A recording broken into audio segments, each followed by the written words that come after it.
Hey everyone, Barry here. Quick walkthrough of what's new in Variphy for late May 2026. There's a lot packed into this release, but the theme is pretty simple. Fewer steps, faster workflows, and easier access to insights. First up, Webex Calling provisioning. We've streamlined provisioning into one flexible workflow inside Variphy. So instead of jumping around between multiple sections in Control Hub, you can now handle more in one place.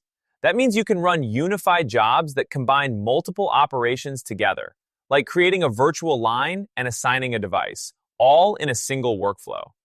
You can also configure voicemail and call settings inline while you're creating the virtual line, instead of creating it first and then going back later to update settings. And delegated administration makes it easier for teams to manage their own changes without needing full Webex admin access.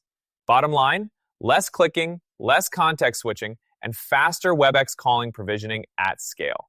Next up, Colleen AI Assistant. This one's really exciting. Colleen is Variphy's new AI assistant built directly into the platform. Instead of navigating through menus or needing to know exactly where something lives in the UI, you can just ask. For example, show me all abandoned calls from yesterday, and Colleen handles the search for you.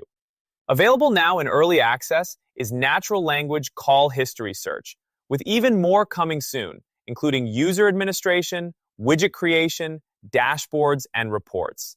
It's a faster way to get answers, run tasks, and surface insights across Variphy using plain language. And finally, Cisco Unity As-Built reporting. We've added new mailbox details to the Mailbox As-Built report, including current inbox, deleted, and sent message counts for each user mailbox. Those counts are captured in every snapshot, which gives you a point-in-time view of mailbox activity right alongside the rest of your reporting data.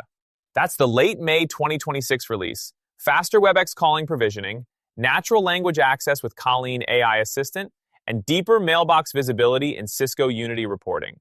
Thanks for watching, and as always, if you have questions or want to see any of this in action, let us know. See you in the next one.